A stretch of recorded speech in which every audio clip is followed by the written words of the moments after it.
ये विष्णुदेव जी का संकल्प है और प्रधानमंत्री नरेंद्र मोदी जी की गारंटी। प्रधानमंत्री जी ने ये कहा था छत्तीसगढ़ के चुनाव के समय कि पुरानी कांग्रेस की सरकार ने छत्तीसगढ़ के गरीबों से आवास का अधिकार छीन लिया था। 5 साल तक गरीबों के मकान नहीं बनाए। कहते हुए मन में तकलीफ होती है, व्यथा होती है। और छत्तीसगढ़ के गरीब, आदिवासी सब मकानों से वंचित हो गए थे। हमारे प्रधानमंत्री मोदी जी ने यह कहा था कि हर गरीब का पक्का मकान बनवाएंगे, जो आवास का अधिकार छीना है उसको वापस करेंगे। और मैं विष्णुदेव जी को, विजय जी और उनकी पूरी टीम को बधाई देता हूं।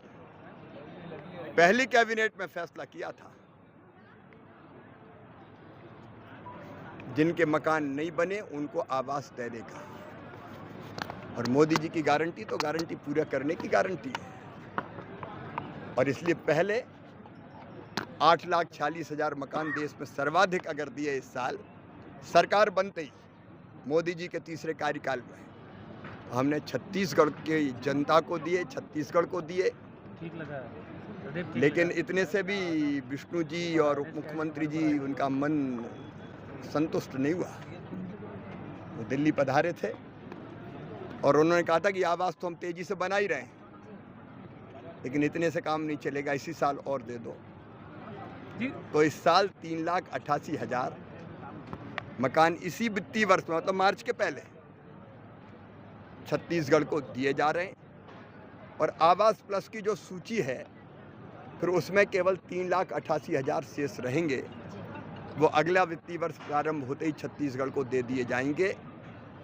जो संकल्प हमने लिया था और जो लड़ाई लड़ी थी यहाँ भारतीय जनता पार्टी ने, मोर आवास मोर अधिकार, हम उन गरीबों को न्याय दे देंगे। लेकिन केवल इतना ही नहीं, उस सूची में जो आवास प्लस की सूची थी, कई गरीबों के नाम छूट गए थे। ये जानकारी आपने दी कि वो सूची में नहीं है। और इसलिए प्रधानमंत्री जी के नेतृत्व में फिर फैसला किया गया कि 2 करोड़ मकान और बनाए जाएंगे। फिर से अब सर्वे होगा, छत्तीसगढ़ में भी सर्वे होगा। सर्वे के निर्देश आपने दे दिए।